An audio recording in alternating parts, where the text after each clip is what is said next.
But medallist gives you the confidence कि अच्छा ये किसी ने जाके परखा है बारीकी से और समझा है।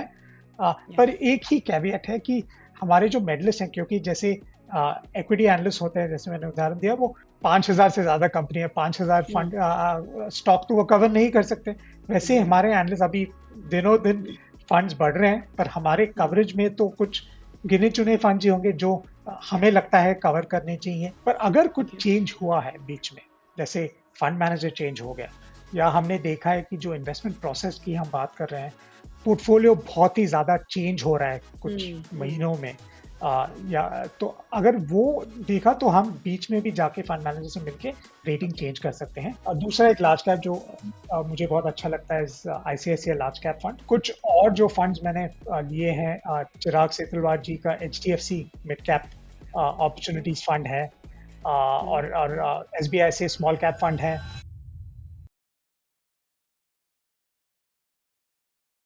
हेलो फ्रेंड्स, मेरा नाम नम्रता अरोरा है। Welcome back to mutual fund की बात। म्यूचुअल फंड की बात में हम ग्लोबल और Indian economic condition, commodity, stock markets, mutual funds, इन सब के बारे में बात करते हैं। और आज हमारे इस एपिसोड में we have a very well known personality across the mutual fund industry. आज हमारे साथ है mister Kaustubh Belapurkar. He is the director research at Morningstar investment research India private limited. Kaustubh ji एक फंड रिसर्च स्पेशलिस्ट हैं जिनको कम से कम 2 डेकेड का एक्सपीरियंस है। मॉर्निंगस्टार में उन्होंने सितंबर 2015 में ज्वाइन किया था as director of manager research उनके मुंबई ऑफिस में। इससे पहले वो royal bank of Scotland Mumbai office में काम करते थे, जहां वो रिस्पॉन्सिबल थे mutual fund recommendation platform setup और मैनेजमेंट के लिए। साथ ही उन्होंने स्ट्रक्चर्ड प्रोडक्ट्स प्लेटफॉर्म भी मैनेज किया है, जहां उन्होंने बैंक के फंड रिसर्च आर्म में सिग्निफिकेंट कंट्रीब्यूशन दिया है। उनका एक्सपर्टीज है fund management, fund research, structured product solutions design करना और bespoke क्लाइंट रिक्वायरमेंट्स हैंडल करना। मिस्टर कौस्तुभ ने अपना बैचलर्स डिग्री किया है in chemical technology from Institute of Chemical Technology ICT Mumbai, और उन्होंने मास्टर्स डिग्री किया है in management studies from IIM Calcutta.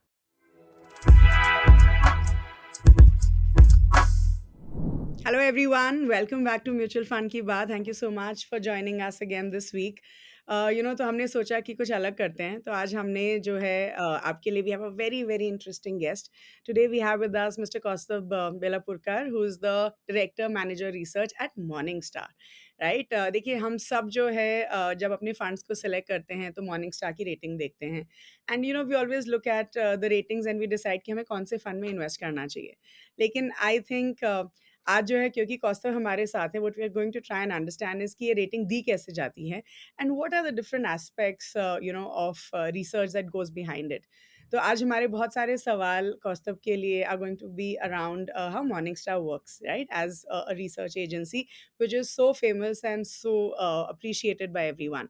So Kaustubh, firstly, welcome to Mutual Fund Ki Baat. Thank you so much for joining us today. Thank you Namrata, and, बहुत खुशी हुई आपके show पे आने के लिए। Thank you so much. हम सब बहुत ज़्यादा एक्साइटेड हैं आज आपके लिए, एंड मैंने आपके लिए बहुत सारे क्वेश्चंस फ्रेम किए हैं बेस्ड ऑन जो हमें लगता है कि हमारे व्यूअर्स को क्या सवालों का जवाब चाहिए होगा, and I think we are all going to have a great learning experience today. So Kaustubh, सबसे पहले मैं आपके बारे में थोड़ा जानना चाहूँगी। हेल्प अस अंडरस्टैंड कि आपने क्या किया है, how did you get into the research space. So give us a quick overview about your career journey, and आप इवेंचुअली अब ये मॉर्निंग स्टार में इतनी बड़ी पोजीशन पे, you are managing so many funds in terms of research. तो tell us a little bit about yourself. जी, ज़रूर। तो मैं थोड़ा मैं पला-बड़ा था फौजी लाइन में, मेरे पिताजी ओके। इंडियन नेवी में थे, तो काफ़ी अच्छा एक्सपोज़र मिला।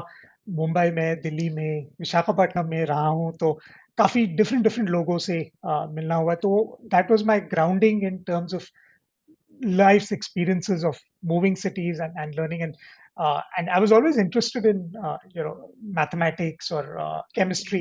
तो मैंने अपनी इंजीनियरिंग की केमिकल इसमें और फील्ड में, और उसके बाद मैंने अपना एमबीए किया फाइनेंस में, और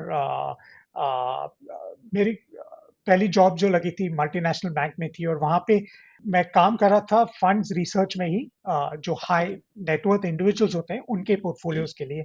और वहाँ से मेरी रुचि बहुत ज़्यादा बढ़ी। तभी फंड मार्केट बहुत ही स्टार्टिंग स्टेज में था, कुछ 20 साल पहले।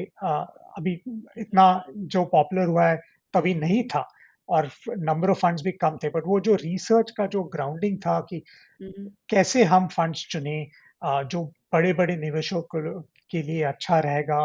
वो consistency of returns, good fund managers, good investment process, वो तभी से वो इंटरेस्ट बढ़ा। और जब मॉर्निंग में अपॉर्चुनिटी मिली, क्योंकि वो जो हम बोलते हैं कि morning star as an independent unbiased researcher, Yeah. जो हमारे ओपिनियंस हैं कंप्लीटली इन्वेस्टर निवेशक को दिमाग में रख के ही फॉर्म होते हैं। तो वो काफी अच्छा मुझे लगा कि ये अच्छी अपॉर्चुनिटी कि हम निवेशकों को अपनी इन्वेस्टिंग जर्नी में कैसे मदद कर सकते हैं। और वहां से ही 10 साल से मेरे मॉर्निंग स्टार की जर्नी तभी चालू हुई। सो बहुत सारे व्यूअर्स जो हैं, बहुत सारे इन्वेस्टर्स मॉर्निंग स्टार की रेटिंग देखते हैं, राइट? तो बिफोर वी गेट इनटू कि क्या होता है, आप हमें ये बताइए कि आप जो है जो रैंकिंग देते हैं, उसकी मेथोडोलॉजी आप क्या फॉलो करते हैं? तो वो क्या रेटिंग पैरामीटर्स होते हैं? आप क्वांटिटेटिव या क्वालिटेटिव फैक्टर्स को कितना वेटेज देते हैं? तो पहले आप थोड़ा at least at a high level हमें अपना रेटिंग मेथोडोलॉजी के बारे में बताइए, कौस्तुभ। जी, ज़रूर नम्रता। तो ये बहुत ही महत्वपूर्ण बात है जो आपने पूछा है कि जो रेटिंग है, क्योंकि अभी हाल ही में क्या हुआ है, कुछ सालों में जो फंड्स हैं काफ़ी नंबर से बढ़ गए, नए फंड्स आ रहे हैं, काफ़ी एग्जिस्टिंग फंड्स हैं, नई फंड कंपनियाँ आ रही हैं। और निवेशकों के लिए वो सवाल आता है कि इन फंड्स में से अच्छा फंड कौन-सा है? मैं हुँ, कैसे निवेश करूँ? कैसे चूज़ करूँ मेरे पोर्टफोलियो के लिए कौन-सा अच्छा है? तो मॉर्निंगस्टार जो हमारी कंपनी है, पिछले 40 सालों से पहले इंटरनेशनली और पिछले 10 सालों से ज़्यादा भारत में 10 से 15 साल इनफैक्ट ये काम कर रही है फंड्स पे रेटिंग करने की। तो हमारी जो रेटिंग सिस्टम्स हैं, 2 हैं, और मैं थोड़ा विस्तार में बताना चाहूँगा कि क्या है ये रेटिंग सिस्टम और निवेशक उनका इस्तेमाल कैसे कर सकते हैं। तो पहला जो है, जो हम बोलते हैं, वो हमारी स्टार रेटिंग है, और वो काफ़ी मशहूर है दुनिया भर में। इंडिया में भी काफ़ी इस्तेमाल होता है इस रेटिंग या सिस्टम का।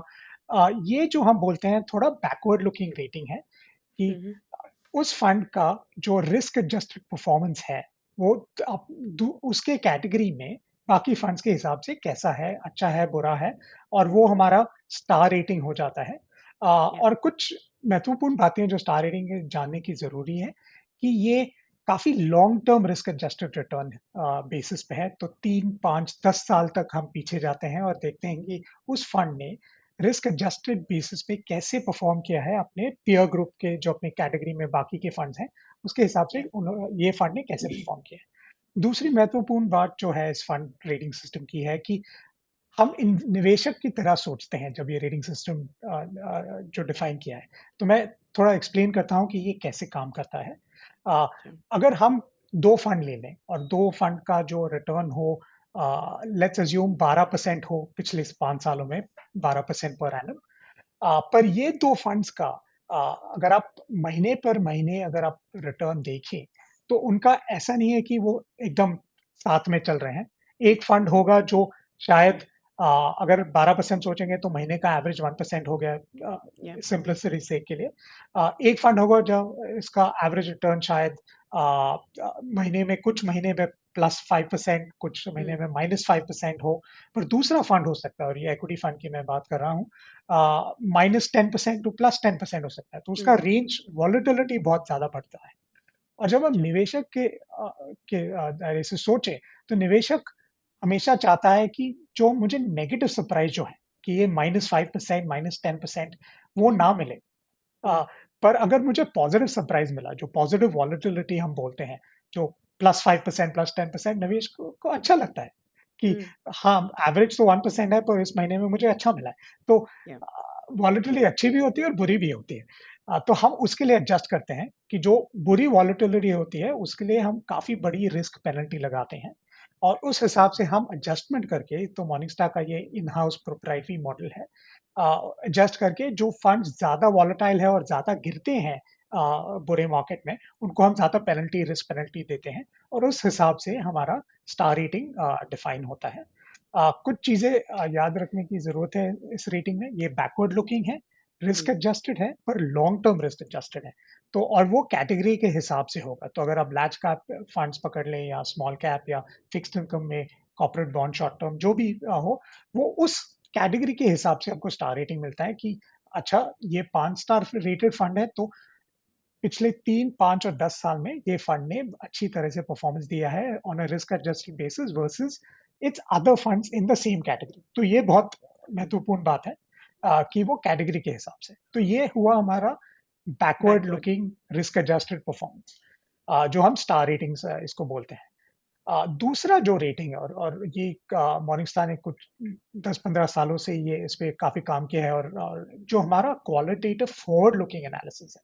हम्म, जैसे हम मार्केट में जो स्टॉक एनालिस्ट होते हैं वो कंपनियों पे अपने ओपिनियन देते हैं कि अच्छा ग्रोथ ऐसा है, प्रॉफिट ऐसा बढ़ रहा है, कंपनी मैनेजमेंट अच्छी है या कैसे कैपिटल एलोकेशन कर रहे हैं। उसी हिसाब से हमारी एक टीम है एनालिस्ट की, भारत देश में भी हमारी टीम है जो हम फंड मैनेजर से मिलते हैं और अपना ओपिनियन बनाते हैं कि देखिए जो इन्वेस्टमेंट टीम है वो अच्छी है, उनमें काफ़ी अच्छे रिसोर्सेज है कि नहीं। फिर हम निवेशक का जो इन्वेस्टमेंट प्रोसेस बोलते हैं कि जैसे कैसी निवेश करते हैं वो, उस पे भी हम ओपिनियन देते हैं कि ये उन्होंने कंसिस्टेंटली फॉलो किया है कि नहीं। जो हम कंसिस्टेंसी की ओके। बात करते हैं वो इन्वेस्टमेंट प्रोसेस से आता है। और तीसरा होता है ओके। जो पेरेंट रेटिंग होता है जिसपे कि जो फंड कंपनी है वो उनके जो प्रैक्टिसेस हैं वो अच्छे हैं या साधारण है कि वो जो निवेशकों का पैसा जैसे जो हम सेफ गार्डिंग या स्टुअर्डशिप बोलते हैं वो अच्छा काम कर रहे हैं कि नहीं। तो इन ओके। 3 पिलर्स पे हम हमारे एनालिस्ट ओपिनियन देते हैं कि ये फंड आगे जाके जो भी पास्ट में कैसे हुआ है करें? ठीक है, पर आगे हाँ। जाके सब इंग्रेडिएंट्स है कि नहीं कि वो अच्छा performance again versus the category on a risk adjusted basis दे सकते हैं कि नहीं। और ये जो जो हम बोलते हैं return is the result of a good team, a good process and a good hmm, asset manager banking, rather than कि आप बस सही टाइम पे सही जगह पे थे इसलिए हम्म, आपको शायद परफॉर्मेंस मिल गया बट वो आगे जाके मिल सकता है नहीं मिल सकता है वो नहीं मिल पता नहीं। सकता। तो that is the other important part. जब हम दूसरी रेटिंग जो हम मेडलिस्ट रेटिंग बोलते हैं हमारी फॉरवर्ड लुकिंग रेटिंग, हम्म, वो वैसे उस हिसाब से हम रेटिंग देते हैं। Okay. So generally as an investor जो रेटिंग हम देखते हैं that is your backward looking rating, right? जी बट जी। ये भी हमेशा बोला जाता है एज अ डिस्क्लेमर कि past performance does not guarantee future performance, right? और इसीलिए आप बोल रहे हैं कि आपकी जो मेडलिस्ट रेटिंग है, so logically speaking as an investor मुझे वो मेडलिस्ट रेटिंग ही देखनी चाहिए, बिकॉज अ, अगर मुझे जानना है कि आगे जाके फंड कैसा करेगा then medalist rating would make more sense, isn't it? जी बिल्कुल। तो हमारे जो जैसे हम बोलते हैं कि जो स्टार रेटिंग है, अगर आप निवेशक हो और आपको जैसे आपको फंड कैटेगरी आपने एक चुनी है, उदाहरण के हिसाब से अगर लार्ज कैप ले वहाँ या पे 40 फंड है, 40 से ज़्यादा या फंड है अभी। या अगर आपको पहले कुछ निवेश करना है तो आप अगर स्टार रेटिंग देखेंगे हम उसको सोचते हैं कि अच्छा शॉर्टलिस्टिंग टूल है कि अगर हम्म, आपको थोड़ा और रिसर्च करना है कि ये 5-6 फंड हैं जो 4 या 5 स्टार रेटेड हैं, वेल रेटेड फंड्स हैं और अब जाके मैं थोड़ा ज़्यादा एक्स्ट्रा रिसर्च कर सकता हूँ कि अ, अच्छा इनमें निवेश करना चाहिए कि हिस्टोरिकली अच्छा किया है बट कुछ बदला है कि नहीं और आगे जाके कर सकता है कि नहीं फंड अच्छा, वो हम देख सकते हैं बट मेडलिस्ट एटलीस्ट देख वो सकते आपको इंडिकेटर मिल जाता है। हैं। But medallist gives you the confidence कि अच्छा ये किसी ने जाके परखा है बारीकी से और समझा है। या पर एक ही कैveat है कि हमारे जो मेडलिस्ट हैं क्योंकि जैसे इक्विटी एनालिस्ट होते हैं जैसे मैंने उदाहरण दिया वो 5,000 से ज़्यादा कंपनी है, 5,000 हुँ, फंड स्टॉक तो वो कवर नहीं कर सकते। वैसे ही हमारे एग्ज़ैक्टली। एनालिस्ट अभी दिनों-दिन फंड्स बढ़ रहे हैं, पर हमारे हुँ, कवरेज में तो कुछ गिने-चुने फंड्स ही होंगे जो हमें लगता है कवर करने चाहिए। अच्छा। तो वो थोड़ा लिमिटेशन आ जाता है कि हर फंड पे मेडलिस्ट रेटिंग नहीं रहेगा। तो अगर आपको उसके बियॉन्ड देखना है तो शायद थोड़ा स्टार रेटिंग के हिसाब से करना पड़ेगा बट काफ़ी अच्छा कवरेज हो जाता है हमारे मेडलिस्ट रेटिंग फंड से। वंडरफुल। एंड आपके मॉर्निंगस्टार में रिसर्च एनालिस्ट कितने हैं जो फंड्स को रिसर्च करते हैं? How many research analyst would you have? तो दुनिया भर में तो 100 से ज़्यादा हैं, बट हुँ, भारत देश में हमारे 5 एनालिस्ट हैं जो ओके, कवर करते हैं। Okay, okay, wonderful. So guys अभी हमने मेथोडोलॉजी तो सीख ली कि मॉर्निंगस्टार क्या मेथोडोलॉजी फॉलो करते हैं, एंड एज कौस्तभ सेड एक बैकवर्ड लुकिंग है, एक फॉरवर्ड लुकिंग है। बैकवर्ड लुकिंग जो हम लोग जनरली ट्रैक करते हैं the 5 star ratings that we look at, right? So Kaustubh, अब जो है जो मैं आपसे सवाल पूछने वाली हूँ, दैट्स मोर इन्वेस्टर सेंट्रिक, कि एक निवेशक को वो क्या जवाब चाहिए होंगे फ्रॉम मॉर्निंग स्टार, ठीक है? तो सबसे पहले मैं आपसे ये पूछना चाहूँगी कि अगर लेट्स से कि इस साल किसी फंड को 5 स्टार रेटिंग मिली है, सो डू यू थिंक ऐसे कितने फंड्स होते हैं जिनको कमिंग इयर्स में भी वो 5 स्टार रेटिंग कंटिन्यू होती है? Because what we have seen is कि इट्स नॉट नेसेसरी कि अगर आज कोई फंड 5 स्टार रेटेड है तो अगले साल भी रहेगा। लेकिन क्योंकि आपने इतने सालों से इतने सारे फंड्स को रेटिंग दी है, can you tell us this कि अगर आज इस साल 5 स्टार रेटेड है तो वो कितने साल तक 5 स्टार रेटेड रहेगा या चेंज होता रहता है? जी, बिल्कुल। और ये I think this is a very important thing जो आपने पूछा कि जो कंसिस्टेंसी ऑफ रेटिंग है, क्योंकि जो भी निवेशक आज निवेश कर रहा है रेटिंग को देख के, उनके लिए ये हानिकारक हो सकता है कि अगर आज 5 स्टार हो और या अगले 1 साल में 2 स्टार, 3 स्टार हो जाए, तो उनको लगेगा कि मैंने क्या गलत फंड में निवेश किया है। तो हमारी जो रेटिंग सिस्टम है, जैसे मैं आपको बता रहा था कि वो काफ़ी long term risk adjusted oriented है। तो जब ओके, मैंने लॉन्ग टर्म की बात की, 3 साल, 5 साल, 10 साल, और सबसे ज़्यादा वेटेज जो इस रेटिंग में है, 10 साल को दिया जाता है और फिर 5 या 3 साल को। और वो जो रिस्क एडजस्टमेंट की मैंने बात की कि जो ज़्यादा वोलेटाइल फंड्स हैं, उनको काफ़ी बड़ी पेनल्टी लगती है। तो उनका यस। परफॉर्मेंस जितना भी अच्छा हो हाल ही के 1-2 सालों में, पर अगर वो बहुत वोलेटाइल हैं, तो उनको शायद सिर्फ़ 3 स्टार मिले, वर्सेस अनदर फंड जो ज़्यादा कंसिस्टेंट है, और उसको 4 या 5 स्टार मिल सकते हैं क्योंकि वो ज़्यादा कंसिस्टेंट है हाल ही में, पर उनका रिटर्न शायद दूसरे फंड से कम हो। तो ये या बहुत ही इम्पोर्टेंट चीज़ है। तो जब निवेशक हमारे हिसाब से जब निवेश कर रहे हैं, जो रेटिंग सिस्टम का कंसिस्टेंसी होना चाहिए, कि वो वॉलेटाइल ना हो। जैसे फंड्स की वॉलेटिलिटी बात करें, फंड रेटिंग सिस्टम की भी ज़्यादा वॉलेटाइल नहीं होना चाहिए कि एक या हर महीने या हर साल में वो रेटिंग ऊपर से नीचे जा रहा है। और हमने I think long term risk adjusted consistent approach से काफ़ी कंसिस्टेंट हमारी रेटिंग रहती है। अगर निवेशक हमारे रेटिंग सिस्टम को देखें तो ऐसा नहीं है कि 1 साल में 5 स्टार विल बिकम 1 और 2 स्टार। एट मोस्ट अगर परफॉर्मेंस बहुत ज़्यादा शॉर्ट टर्म में खराब हुआ तो शायद 4 स्टार थोड़ा स्लिप होगा, but it takes time before a fund goes down the rating. So it gives निवेशकों को वो कंफर्ट आता है कि अगर हम ले रहे हैं ये फंड तो ये काफ़ी मेथोडिकल और मैथमेटिकली साउंड रेटिंग सिस्टम है, और इसी ओके, हिसाब से बना है। तो ये हमारी स्टार रेटिंग की बात हुई। I just want to touch a little bit about the forward looking rating, क्योंकि वो भी अ, हमने काफ़ी कंसिस्टेंटली रन किया है पिछले 10-12 सालों में भारत में, और वहाँ पे भी क्योंकि एनालिस्ट पिछले आगे के 1 साल का नहीं सोच रहा है, वो अगले के 5-10 साल का सोच रहा है। ऑफ़ कोर्स अगर कुछ हाल ही में चेंज हुआ है, जैसे अगर फंड मैनेजर चेंज हुआ तो रेटिंग चेंज हो सकती है, जो हमारी फॉरवर्ड या लुकिंग है। पर अगर कुछ चेंज हुआ है और फंड शायद खराब कर रहा है, और मैं एक उदाहरण देना चाहता हूँ, जैसे प्रशांत जैन जी का नाम तो सब जानते हैं। या बहुत ही दिग्गज इन्वेस्टर हुए हैं और वेल नोन इन्वेस्टर हैं हमारे मार्केट के। तो अगर आप 2018, 19, 20 के उनके फंड का परफॉर्मेंस देखें तो बहुत ही खराब टाइम चल रहा था, क्योंकि उनका जो फंड था वो काफ़ी वैल्यू ओरिएंटेड था, और मार्केट अभी क्वालिटी ग्रोथ जो कंपनियां हैं जो काफ़ी हाई ग्रोइंग कंपनी, उनमें सब पैसा जा रहा था और वही कंपनियां के शेयर की वैल्यू बढ़ रही थी। तो प्रशांत जैन ने उनका इन्वेस्टमेंट प्रोसेस जो हम बात करते हैं, उनका इन्वेस्टमेंट प्रोसेस चेंज नहीं किया, क्योंकि उनका मानना है कि जब वैल्यू वापस आएगा, तब मेरा फंड काफ़ी अच्छा करेगा। अच्छा और हमने करेगा। देखा है कि 2021 के बाद एचडीएफसी जैसे फ्लेक्सी कैप हो या उनके बाकी ये फंड्स हो, वो बहुत ही अच्छा परफॉर्म किए। या पर निवेशकों ने वो डटे रहे कि नहीं, वो सवाल उनको पूछना पड़ा, क्योंकि काफ़ी पैसा उन फंड्स में से निकल गया, क्योंकि वो परफॉर्मेंस 2-3 साल में काफ़ी खराब हुआ। तो वो जो कंसिस्टेंसी है, वो हम या काफ़ी रिगरसली मेंटेन करते हैं, और वो बहुत ही महत्वपूर्ण है निवेशक को कॉन्फिडेंस देने में कि अगर मैं आज इस फंड में निवेश कर रहा हूँ, तो ऐसा नहीं कि कल मॉर्निंग स्टार बोलेगा कि ये खराब हो गया और आप निकल जाइए। ओके। एंड अब ये रेटिंग्स जो चेंज होती हैं Kaustubh, how often do they change? क्योंकि देखिए, अगर हम कोई फंड का फैक्ट शीट देख लें तो हमें फंड के बारे में सब कुछ पता चल जाता है, राइट? उसका portfolio turnover ratio, we get to know all of that. लेकिन जब मॉर्निंग स्टार की रेटिंग चेंज होती है तो हमें नहीं पता होता, we just get to see the most updated rating, right? जी, तो अब ये जी, बताइए कि इंटरनली आप लोग हाउ ऑफन मॉर्निंग स्टार का रेटिंग चेंज होता है? जी। तो अगर मैं स्टार रेटिंग्स की बात करूँ जो बैकवर्ड पास्ट लुकिंग परफॉर्मेंस वाला है, तो उनका जी। मंथली रिफ्रेश होता है।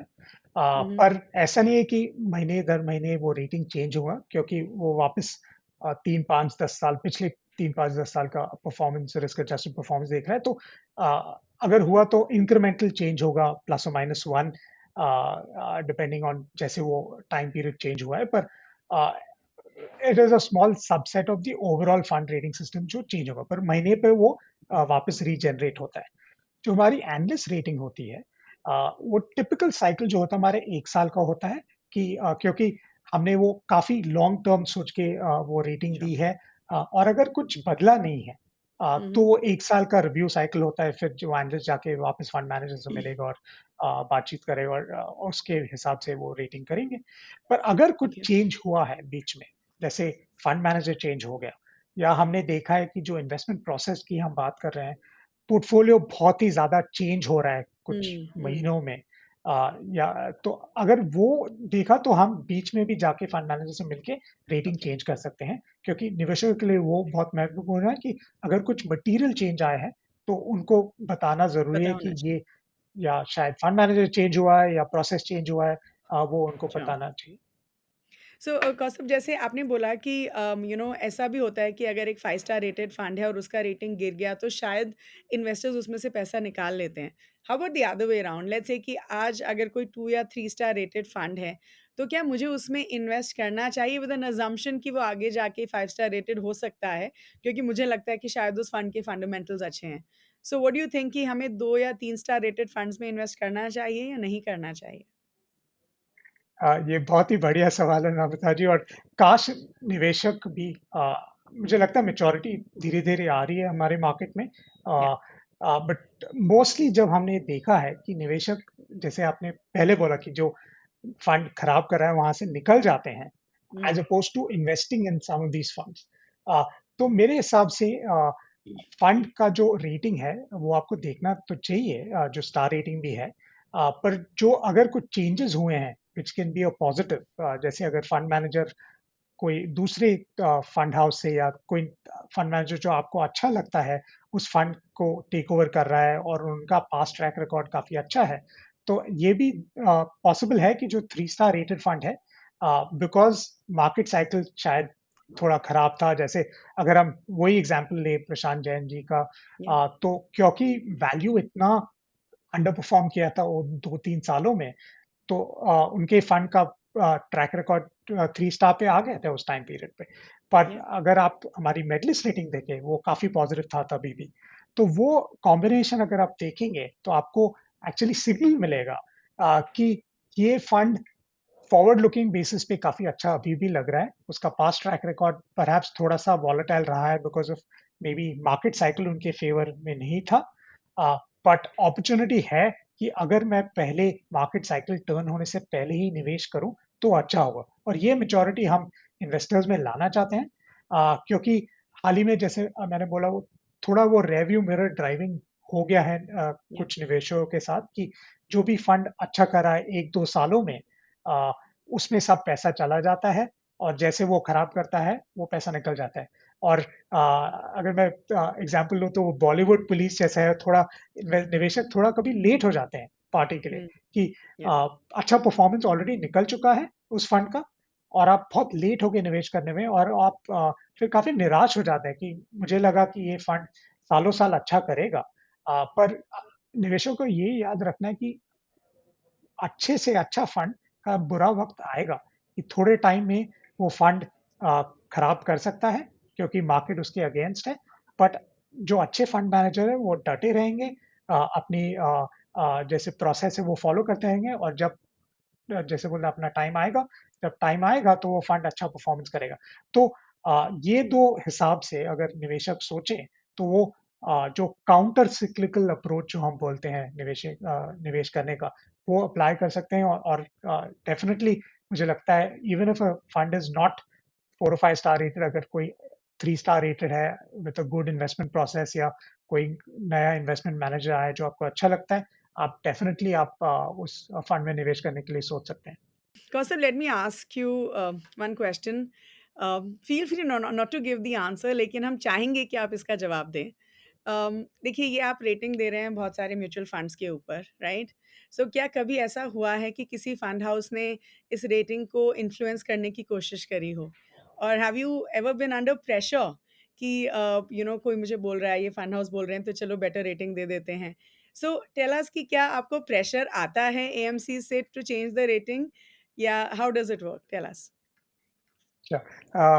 Namrata, very, very interesting and important question. And कि जो आपने पूछा, एंड जैसे मैं बता रहा था कि मॉर्निंगस्टार ग्लोबली और भारत में भी जो वी प्राइड आवरसेल्व्स कि हम इंडिपेंडेंट है और अनबायस्ड है, तो हम एकदम निष्पक्ष राय देते हैं निवेशकों Yeah. को, और वो हमारा ऑलवेज मोटो रहा है पिछले 40 सालों से कि हम निवेशक के हित में हैं और उनके साइड से हम बैटिंग कर रहे हैं कि तो ये बहुत ही ज़रूरी बात है एस्टैब्लिश करने के लिए कि जो भी हमारा रेटिंग होता है, जैसे स्टार रेटिंग हुआ वो तो ऑटोमेटिकली डिराइव होता है, वहाँ पे तो कोई ह्यूमन एलिमेंट भी नहीं होता है कि हाँ, पूरा कंप्यूटर सिस्टम कैलकुलेट करते हैं, जो हमारा फॉर्मूला है उस हिसाब से आ जाता है, और वो हर फंड जो क्राइटेरिया मीट करते हैं उनको मिलता है।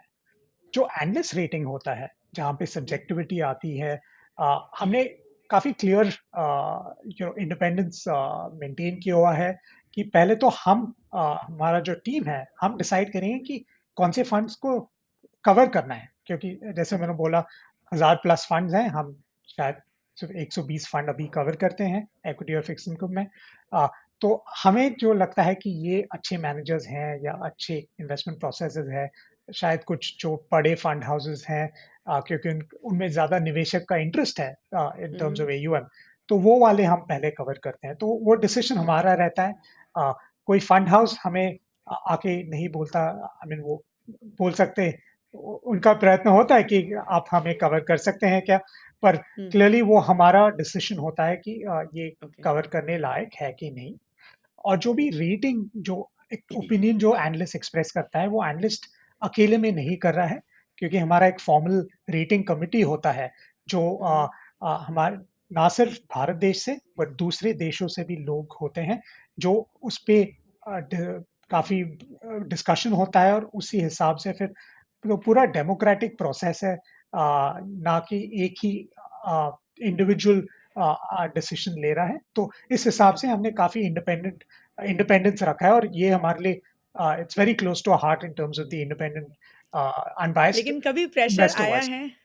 कभी प्रेशर आया है? बिल्कुल, बिल्कुल। तो काफ़ी ओके, टाइम होता है कि ओके। हमने कुछ लिखा है, जैसे कोई फंड के बारे में जो हमें अच्छा नहीं लगा है, हुँ, और फंड मैनेजर या उन एसेट मैनेजर से सवाल आया है कि ये आपने क्यों हुआ? क्या आपको अच्छा नहीं लगा? They definitely respect us for our opinions, but okay. Obviously there are questions and कि आप आपका रेटिंग ऐसा क्यों है, तो वो आता है, प्रेशर आता है, but again I think they respect us for the fact that we always remain independent unbiased, और वो हम okay, we will never compromise on that. I think that is always okay, Morningstar's ethos okay. across years. Wonderful. Okay. So Kaustubh, बहुत सारी rating agencies हैं, and Morningstar is of course one of them and the most respected one. हम सब Morningstar rating देखते हैं, लेकिन I think और भी बहुत सारी रेटिंग एजेंसीज़ हैं, let me not give the names. So help us understand कि आप लोग मॉर्निंगस्टार दूसरी रेटिंग एजेंसी से अलग कैसे है? या डू यू थिंक हमें दूसरी रेटिंग एजेंसीज़ की भी रेटिंग्स को देखना चाहिए? What is your opinion? या सो मैं मॉनिस्टा की बात करता हूँ, और let me talk about which are some of the जो अच्छी बातें और what we really stand for. तो कुछ मैंने जो बोला कि हम पहले तो हम इंडिपेंडेंट अनबायस्ड है, तो मॉर्निंगस्टार इन दैट सेंस कि इन्वेस्टर के हित में, तो that is one thing that is very very well established. दूसरी जो बात है, हम हमारी स्टार रेटिंग्स की भी बात करें तो वो काफी लॉन्ग टर्म ओरिएंटेड है, risk adjustment, thinking like an investor. तो हुँ, वो भी, और वो काफी स्टेबल रेटिंग सिस्टम है, which is very very important कि जैसे मैंने बोला कि वो फ्रीक्वेंटली चेंज नहीं होता है, तो ना कुछ एक्सटर्नल इन्फ्लुएंस है हमारे रेटिंग्स पे, हमारा काफ़ी long term adjustment hmm risk adjusted return for an investor. और तीसरी बात वो जो हमारा ग्लोबल एक्सपर्टीज जो आता है, ये सब रेटिंग सिस्टम जो हैं वो ग्लोबली डेवलप्ड हैं। ऑब्वियसली जो कैटेगरीज हैं इंडिया के लिए हैं, पर जो ग्लोबल एक्सपर्टीज आता है वो काफ़ी अच्छा न्यूआंस लाता है in terms of risk adjustment, thinking about these forward-looking या assessments of teams, investment processes. तो ये I think हमारा uniqueness है in terms of the strengths of Morningstar that we we think really brings us to close to what an investor would like. Okay, but then again as an investor मुझे सिर्फ morning star rating देखनी चाहिए, बाकी ratings भी देखनी चाहिए। See, I would मुझे तो अच्छा लगा कि सिर्फ Morningstar देखें, but it is an open world, and या investors are obviously they should look at other and not just rely on us. We're happy that they rely purely on us, but they can definitely consider other things. I mean, if I just think that if everyone's saying good things about a particular fund, not या just us but a few others, then perhaps that is triple recognition or whatever for that fund that everyone seems to like that absolutely strategy. Absolutely okay. So Kaustubh, जब let's से as an investor जब हम अपने fund को select करने की कोशिश करते हैं, तो मॉर्निंग स्टार रेटिंग या ratings are one aspect, but हम और भी Mhm. बहुत सारे एस्पेक्ट्स को कंसिडर करते हैं, right? And most of the times हम फैक्ट शीट देख लेते हैं, क्योंकि that's the easiest access to information that we have, right? जी, जी, तो एज एन इन्वेस्टर तो मैं फैक्ट शीट देख रही हूँ, आप भी जो है जनरली पब्लिक डोमेन डेटा ही यूज़ करते हैं which is available for all of us, या फिर आप कुछ एक्स्ट्रा प्रोसेसेस फॉलो करते हैं? So do you meet the fund managers? आपके मेथोडोलॉजी में to do your research, apart from fact sheet या जो भी पब्लिक डोमेन डेटा है, आप और क्या डेटा यूज़ करते हैं to come up with your research? जी, ज़रूर। तो मॉर्निंगस्टार का तो पहले तो we have very good access to the asset managers and the fund या मैनेजर्स। बट उनको मिलने से पहले हमारे जो एनालिस्ट हैं वो काफ़ी डीप डाइव करते हैं डेटा। तो जैसे आपने फैक्ट शीट का डेटा की बात की, विच इज़ पब्लिकली अवेलेबल, या पर हमारे जो रिसर्च सिस्टम्स हैं वो काफ़ी एडवांस्ड और डेवलप्ड हैं, जो हम वो डेटा को लेके बहुत ही बारीकी से जांच परख कर सकते हैं।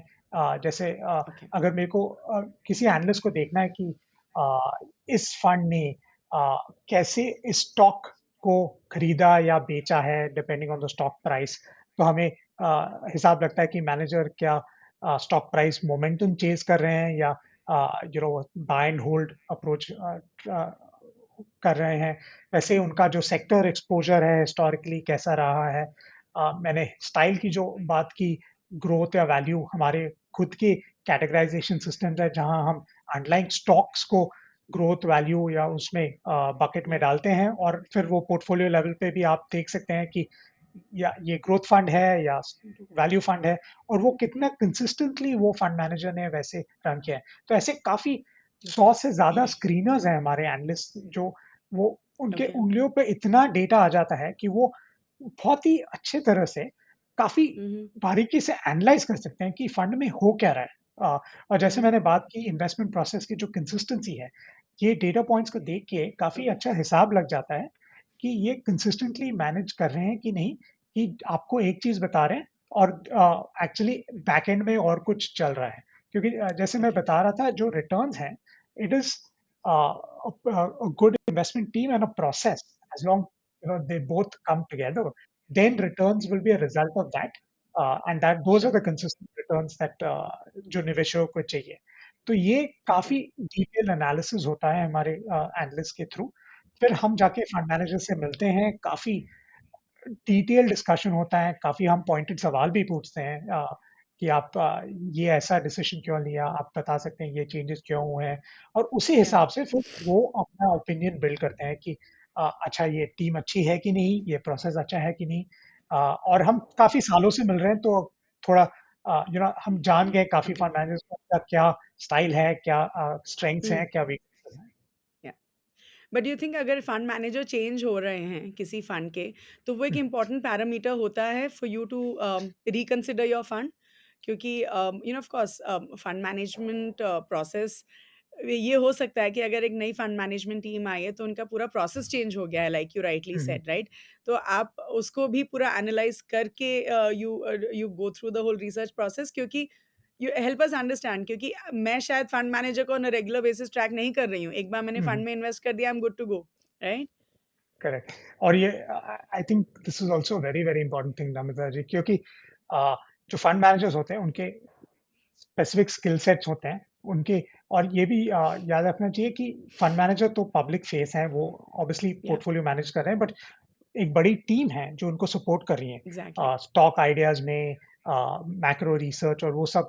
तो ना सिर्फ फंड मैनेजर को देखने की जरूरत है कि उनकी जो strength of the research team है, बाकी की जो टीम है वो कितनी स्ट्रॉन्ग, एक्सपीरियंस्ड है, कितनी स्टेबल है, वो भी बात ओके। करने की बहुत जरूरी है। क्योंकि अगर पीछे की टीम काफी बदल रही है, सो जो आइडिया जनरेशन आ रहा है फंड मैनेजर को वो भी थोड़ा हिल सकता है अगर टीम श्योर। स्टेबल ना हो।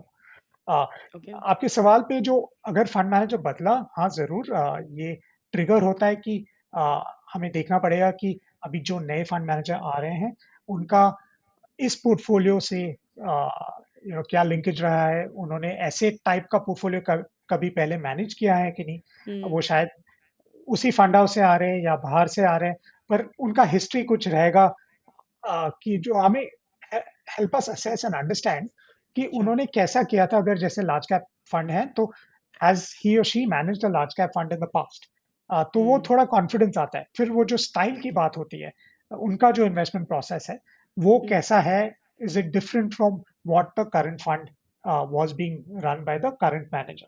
तो वो सब थोड़ा बारीकी से देखना पड़ता है और फिर ही हम डिसीजन ले सकते हैं कि अच्छा कुछ ज़्यादा बदलेगा नहीं despite a change in fund manager, या अभी ये पूरा चेंज होने वाला। और दोनों अ, अच्छे भी हो सकते हैं, बुरे भी हो सकते हैं कि कोई कोई बहुत ही बढ़िया बाहर से फंड मैनेजर आ रहा है और या, पहले वाला या, शायद इतना अच्छा नहीं कर रहा था, तो it can be a positive also, but it can be a negative if a very negative experienced also. Fund manager leaves it. Okay.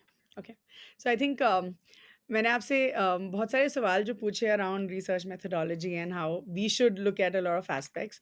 तो एक इन्वेस्टर के पर्सपेक्टिव से कौस्तभ जी, आप ये बताइए कि अभी जो है बहुत सारे social media influencers, we have a lot of people जो ऑनलाइन टिप्स देते हैं, एंड बहुत सारे इन्वेस्टर्स जो हैं इन्फ्लुएंसर्स को फॉलो करते हैं, राइटली सो, अगर अच्छे इन्फ्लुएंसर्स हैं तो व्हाई नॉट, राइट? हम्म, लेकिन what would you suggest them?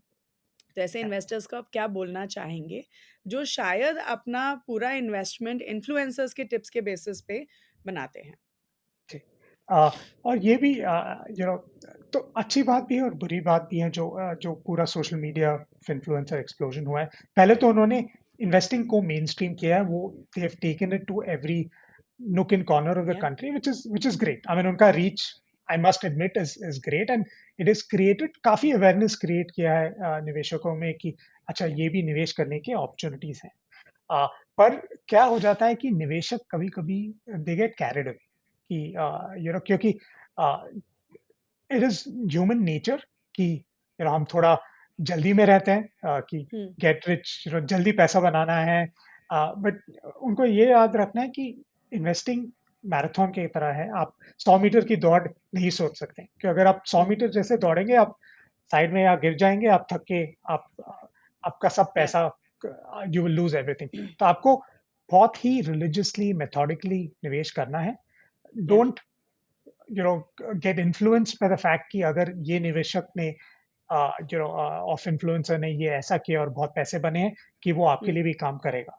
Hmm, so I I think वो जो हर्ड मेंटालिटी फॉलोइंग की ये सब कर रहे हैं, तो मैं भी इसमें घुसूंगा because every investor's financial situation their needs, need, goals, या, it's very unique. They have to या, थिंक अबाउट कि उनका पैसा है वो कैसे निवेश करें, और उसी हिसाब से उनको सोच के समझ के निवेश करना चाहिए। There is no hurry, it is a long term game, और make wise investments, don't fall for what is जो फियर मिसिंग आउट होता है हुँ, कि एफएनओ ट्रेड कर लिया या क्रिप्टोज या, में, क्योंकि वो काफी आई मीन कुछ लोग कर सकते हैं शायद अगर वो ट्रैक कर रहे हैं, बट हर निवेशक के लिए नहीं होता और वो काफी high risk high reward game हो सकता है। तो वो श्योर, थोड़ा निवेशकों को should be careful when they think about that. So it's not like every influencer is good or bad. But Yeah. You should always take everything with a little bit of pinch of salt कि ये मेरे लिए सही है कि नहीं। आप अपना भी Okay. थोड़ा दिमाग लगा के, क्योंकि आपका पैसा है, no one is going to come to your aid if you lose money, तो वो आपका Yeah. पैसा है, you have to be careful कि आप कैसे पैसा निवेश करें। Yeah, yeah, yeah. So, let me ask you this fundamental question, right? And I think हमारे सारे investors ये जानना चाहेंगे your perspective कि मुझे जब मैं अपना portfolio decide करती हूँ from a layman's perspective, मुझे कौन से funds में invest करना चाहिए? So, how do I build my portfolio, right? So, which are those important funds जो हर investor के portfolio में होने ही होने चाहिए? And what are some of the hacks that we should look at जब हम उन funds को decide करते हैं? जी, ज़रूर। तो मैं स्टेप बैक लूँगा कि पहले तो निवेशक को ये सोचना है कि मुझे इस पैसे कितना टाइम के लिए निवेश करना है, मेरा जो रिस्क रिटर्न जो बोलते हैं कि Yeah. वो मैं कितनी रिटर्न रिस्क लेने की क्षमता है Mm-hmm. निवेशक में, वो देखना चाहिए, और उसी हिसाब से पहले तो एसेट एलोकेशन होगा कि फिक्स्ड इनकम कितना होना चाहिए या इक्विटी कितना होना चाहिए, और जिसमें अगर हर निवेशक का थोड़ा यूनिक सर्कमस्टेंस होता है। तो आपके जो Okay. गोल्स हैं, आपका जो टाइम होराइज़न है, आपका जो रिस्क रिटर्न, आप कितना रिस्क स्पेशली आप सहन सकते हैं, वो सोच के Mhm. आपको ये प्लान पहले बनाना पड़ेगा कि एसेट एलोकेशन के हिसाब से ये कैसा होना चाहिए। Okay. उसके बाद आपको ये सोचना है कि विदिन दैट किस टाइप के फंड्स हो सकते हैं, और वो भी थोड़ा डिराइव होगा फ्रॉम द एसेट एलोकेशन। तो अगर लार्ज कैप हो within equities, mid caps, small caps, ना मेरे हिसाब से लार्ज कैप्स और फ्लेक्सी कैप्स जो होते हैं, which are Mhm. Predominantly large cap, a little bit of small and mid, Yeah. Yeah. They should be, जो बोलते हैं जो रीढ़ की हड्डी होती हैं Mm. अपने पोर्टफोलियो की, जो भी लॉन्ग टर्म निवेशक हैं जिनका एटलीस्ट 7 से 10 साल का निवेश का होराइज़न है, डेफ़िनिटली ये काफ़ी कोर एलोकेशन होना चाहिए in large and flexi cap Okay. Stocks.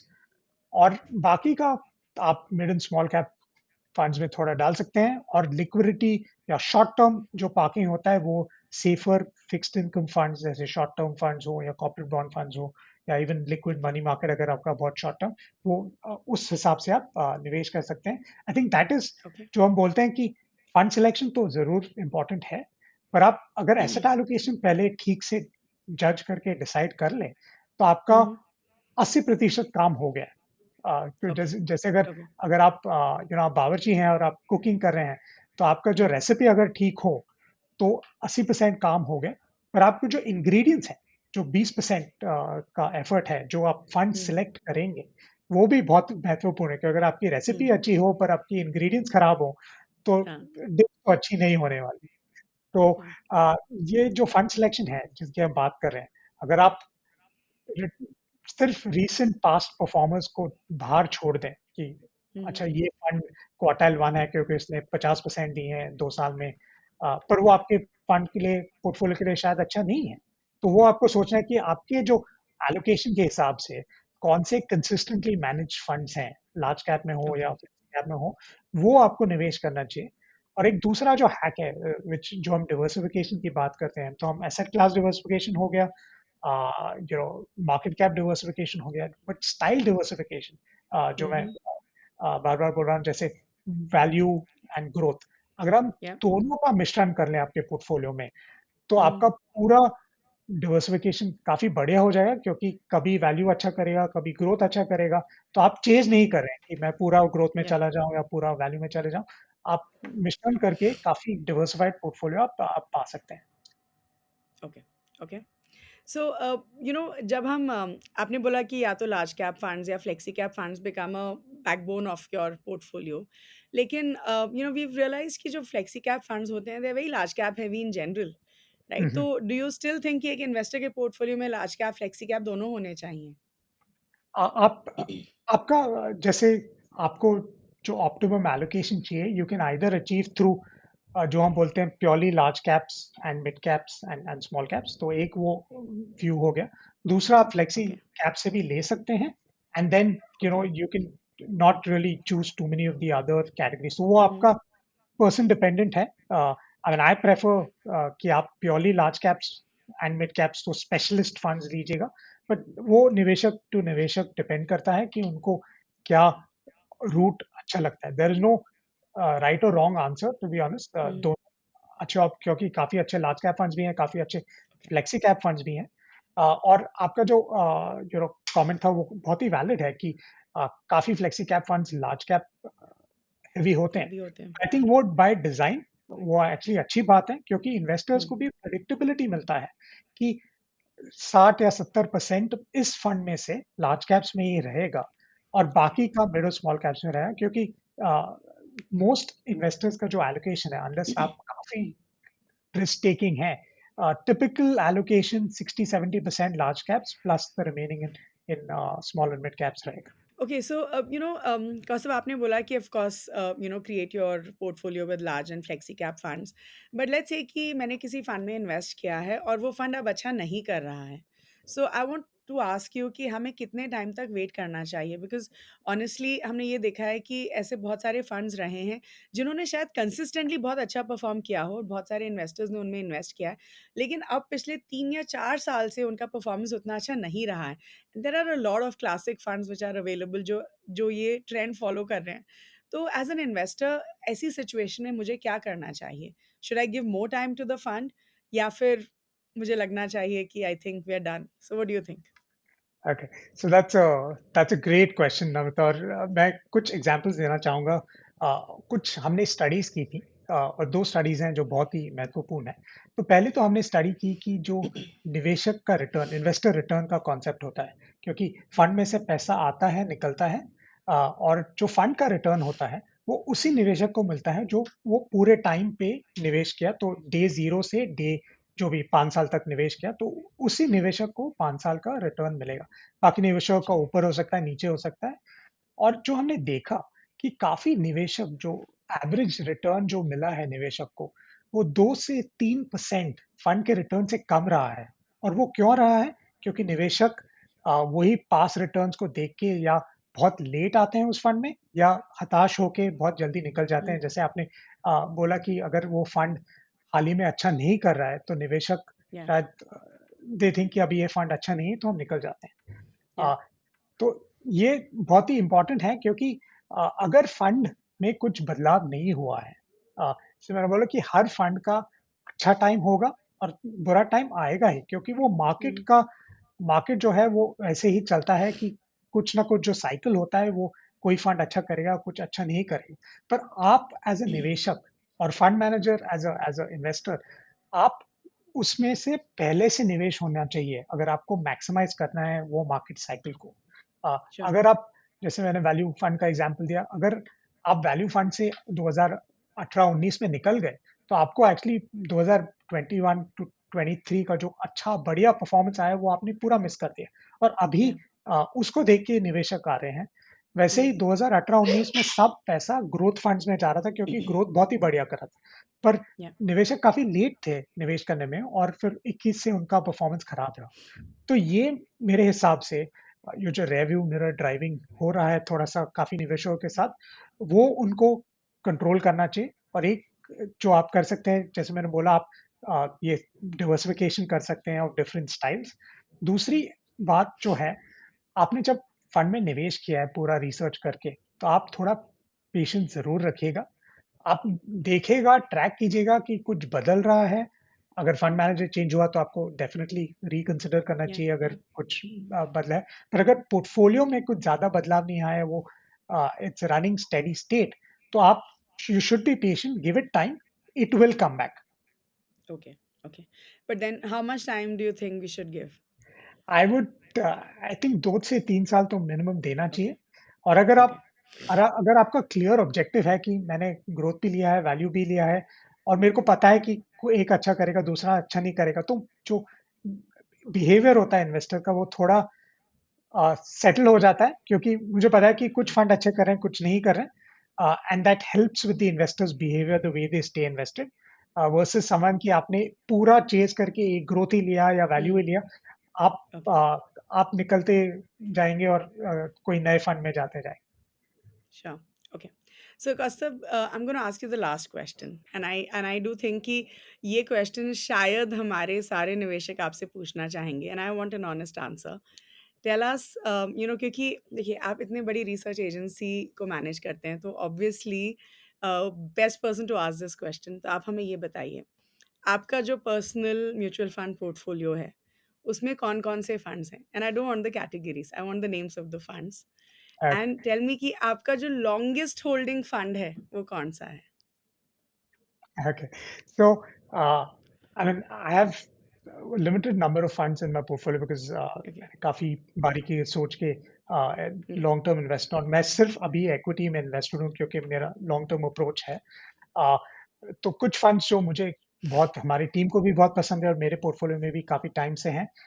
तो सबसे पहला जो एक्चुअली है large cap fund called Aditya Birla large cap which was earlier known as the frontline equity. Frontline equity, okay, Mahesh Patil ji manage करते हैं 20 साल से और आई थिंक मेरे पोर्टफोलियो में शायद 15 साल के ऊपर से I have okay, only been adding on to that fund.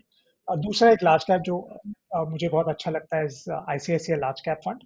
Okay, कुछ और जो फंड्स मैंने लिए हैं चिराग सेतलवार जी का HDFC mid cap okay, opportunities fund है हुँ, और एसबीआई से स्मॉल कैप फंड है अ, और मैंने एक फ्लेक्सी कैप फंड भी लिया हुआ है which is Kotak flexi cap तो ये या, थोड़ा मिक्स मैंने ओके, हमारे पोर्टफोलियो में है it is a compact portfolio okay. Across And that's your equity portfolio. Do you also have hybrid funds, debt funds? No I am very मेरा approach काफी क्लियर है क्योंकि मेरा इन्वेस्ट निवेश का होराइजन काफी लॉन्ग टर्म है तो मैंने सिर्फ इक्विटी में लिया हुआ है because that is my risk consideration but Okay. Yes जैसे मैं अपने गोल के नियर अप्रोच करूं तो मैं ये Mhm. थोड़ा इक्विटी से स्लोली विड्रॉ करके फिक्स्ड इनकम में मोर सर्टन जो हम glide path Yeah. Approach to investing बोलते हैं वो अप्लाई करूंगा बट अभी वो शायद और 4-5 सालों में मैं वो सोचना चालू Sure. करूंगा। Wonderful. Thank you so much, Kaustubh, for all your wonderful answers. You know, it was great having you on our show. And, thank you so much for the honesty with which you answered all your questions. I do personally think कि इस episode के बाद हमारे viewers को बहुत कुछ सीखने के लिए मिलेगा. So thank you so much for your time and your patience with all my questions. Thank you so much. Thank you Namrata बहुत ही अच्छा लगा आपसे बात करते हैं। Likewise. Thank you. Wow, that was such a wonderful conversation with Mr. Kaustav. I'm sure आप सबको बहुत कुछ सीखने के लिए मिला होगा। तो जल्दी से जो भी हमने पॉइंट्स डिस्कस किए मैं आपके लिए समराइज कर देती हूँ। तो सबसे पहले हमने मिस्टर कौस्तभ से ये पूछा कि जो 5 स्टार रेटिंग दी जाती है फंड्स को, उसके पीछे मेथोडोलॉजी क्या फॉलो किया जाता है। तो मिस्टर कौस्तभ सेज कि मॉर्निंग स्टार 2 तरीके की रेटिंग्स देते हैं, एक है बैकवर्ड लुकिंग रेटिंग्स और एक है फॉरवर्ड लुकिंग रेटिंग्स। तो जो रेटिंग हम जनरली फॉलो करते हैं that is the backward looking rating. जो फॉरवर्ड लुकिंग रेटिंग है उसका नाम है मेडालिस्ट। तो अगर हम बैकवर्ड लुकिंग रेटिंग की बात करें तो उसमें जो है 5 स्टार रेटिंग दी जाती है based on the risk adjusted returns. तो मिस्टर कौस्तभ सेज कि ऐसे फंड्स जिनकी वॉलेटिलिटी ज्यादा होती है उनको पेनल्टी देनी होती है या उनको पेनल्टी दी जाती है for the rating versus the funds जिनकी वॉलेटिलिटी कम होती है। तो बेसिकली एक तो रिस्क एडजस्टेड रिटर्न्स देखे जाते हैं टू गिव द रेटिंग और फंड्स की परफॉर्मेंस भी देखी जाती है over 1 year, 3 year, 5 year and a 10 year period versus the category. अब ये जो फॉरवर्ड लुकिंग रेटिंग है जिसको ये मेडालिस्ट बोलते हैं, forward looking rating is basically based on the research analyst opinion. तो ये बोलते हैं कि एक फंड की परफॉर्मेंस या एक फंड को हम सिर्फ पास्ट परफॉर्मेंस के बेसिस पे ही नहीं बल्कि फॉरवर्ड लुकिंग बेसिस पे भी सिलेक्ट कर सकते हैं ये देख के कि आगे जाके फंड कैसा परफॉर्म करेगा and that is based on the research analyst opinion. फिर हमने मिस्टर कौस्तभ से पूछा कि ऐसा कोई फंड जिसको 5 स्टार रेटिंग दी गई है क्या उसकी रेटिंग एकदम से बहुत ज़्यादा नीचे गिर सकती है, इज इट पॉसिबल। तो मिस्टर कौस्तभ सेज कि जो मॉर्निंग स्टार का रेटिंग सिस्टम है that is a long term oriented system जहाँ पे फंड्स की 5 या 10 साल की परफॉर्मेंस की बेसिस पे जो है रेटिंग दी जाती है। तो ऐसे फंड्स जो ज़्यादा वॉलेटाइल हैं उनको कम रेटिंग मिलती है और ऐसे फंड्स जो स्टेबल हैं they get a better rating. So he says कि जो 5 स्टार रेटेड फंड्स होते हैं उनका रेटिंग सडनली 1 स्टार या 2 स्टार नहीं होगा क्योंकि consistency of a fund is also very important. हाँ, ये हो सकता है कि कोई स्टार फंड मैनेजर ने एएमसी को छोड़ दिया तब उस फंड की रेटिंग पे डेफिनेटली इम्पैक्ट हो सकता है। ही ऑल्सो सेज कि जो मॉर्निंग स्टार रेटिंग्स हैं वो हर महीने अपडेट की जाती हैं। फिर हमने मिस्टर कौस्तभ से पूछा कि क्या हमें सिर्फ 5 स्टार रेटेड फंड्स में इन्वेस्ट करना चाहिए या थोड़े लोअर रेटिंग फंड्स में भी हम इन्वेस्ट कर सकते हैं। मिस्टर कौस्तभ सेज कि जो मॉर्निंग स्टार की रेटिंग फिलोसफी है that's based on past performance, volatility etcetera. अब ऐसा हो सकता है कि किसी फंड ने शायद इन द रीसेंट पास्ट कुछ सालों तक उतना अच्छा ना किया हो जिसकी वजह से उसकी रेटिंग उतनी अच्छी ना हो। लेकिन अगर आपको लगता है कि फंड मैनेजर अच्छे हैं या फिर फंड की जो इन्वेस्टमेंट अप्रोच है वो अच्छी है तो आप उस फंड में इन्वेस्ट कर सकते हैं even if it has a 3 और 4 स्टार रेटिंग। फिर हमने मिस्टर कौस्तुभ से पूछा about pressure in influencing the morning star ratings by AMCs and mister Kaustubh बोलते हैं कि जो मॉर्निंग स्टार जो है वो फोकस करते हैं on investor needs and they give unbiased ratings. तो ही सेज कि जो पूरा रेटिंग प्रोसेस है वो ऑटोमेटेड है और कोई भी एक्सटर्नल फोर्सेस जो हैं इन रेटिंग्स को इन्फ्लुएंस नहीं कर सकते। अगर रिसर्च एनालिस्ट साइड भी देखें तो वहाँ पे भी एयूएम और मल्टीपल अदर फैक्टर्स को कंसिडर किया जाता है और कोई भी एक single research analyst final rating नहीं दे सकता। जो फाइनल रेटिंग होती है that's based on multiple research analyst का रेटिंग्स और इसीलिए मॉर्निंग स्टार की रेटिंग्स को इन्फ्लुएंस करना इज नॉट पॉसिबल। फिर हमने मिस्टर कौस्तुभ से पूछा कि how is morning star different from other rating agencies. तो मिस्टर कौस्तुभ सेज कि मॉर्निंग स्टार के जो रिसर्च एनालिस्ट होते हैं वो फंड की परफॉर्मेंस कंसिस्टेंसी को ट्रैक करते हैं। They also look at the investment styles कि fund growth style, value style, क्या स्टाइल फॉलो कर रहा है। मॉर्निंग स्टार के 100 से भी ज्यादा स्क्रीनर्स हैं। तो जो रिसर्च एनालिस्ट होते हैं वो इन्वेस्टमेंट अप्रोच को देखते हैं, they look at multiple other factors और जब ये सारे फैक्टर्स एक साथ आ जाते हैं तो फंड का रिटर्न्स ऑटोमेटिकली आ जाता है। ही ऑल्सो सेज कि morning star has access to fund managers. तो वो फंड मैनेजर के स्किल सेट को एनालाइज करते हैं, उनकी परफॉर्मेंस को एनालाइज करते हैं, वो रिसर्च टीम की स्टेबिलिटी, स्ट्रेंथ, उन सबको भी एनालाइज करते हैं। फिर हमने मिस्टर कौस्तुभ से पूछा कि एक लेमन इन्वेस्टर को कौन से म्यूचुअल फंड्स में इन्वेस्ट करना चाहिए। मिस्टर कौस्तुभ सेज कि सबसे पहले एक इन्वेस्टर को अपने फाइनेंशियल गोल्स देखने चाहिए, एसेट एलोकेशन देखना चाहिए, इन्वेस्टमेंट होराइजन देखना चाहिए, रिस्क टॉलरेंस देखने चाहिए, based on which you can decide which fund you want to invest in. He says ideally large cap funds और flexi cap funds आपके कोर पोर्टफोलियो का हिस्सा हो सकते हैं। मिड कैप फंड्स और स्मॉल कैप फंड्स आपके सैटेलाइट पोर्टफोलियो का हिस्सा हो सकते हैं। सो ही सेज कि आइडियली जब आप एक फंड को सिलेक्ट करते हैं तो consistency of performance, style diversification, ये सारे फैक्टर्स बहुत इंपॉर्टेंट हो जाते हैं। अंत में हमने मिस्टर कौस्तुभ से उनके पोर्टफोलियो के बारे में डिस्कस किया एंड वी आस्क्ड हिम उन्होंने कौन कौन से म्यूचुअल फंड्स में इन्वेस्ट किया हुआ है। मिस्टर कौस्तुभ सेज कि वो सिर्फ इक्विटी फंड्स में इन्वेस्ट करते हैं। तो ही सेज उन्होंने आदित्य बिरला सन लाइफ लार्ज कैप फंड, जो पहले आदित्य बिरला सन लाइफ फ्रंटलाइन इक्विटी फंड होता था, उसमें 15 साल से इन्वेस्ट कर रहे हैं। He is been investing in ICICI large cap fund. He is also invested in HDFC mid cap fund, जो पहले HDFC mid cap opportunities fund कहलाता था, and he is also invested in SBI small cap fund. So that was about it in this particular video. I hope all of you had a wonderful learning experience. Please do like this video, share it with everyone, and please do subscribe to the Grow Mutual Fund channel, which is called Mutual Funds with Grow. Thank you so much.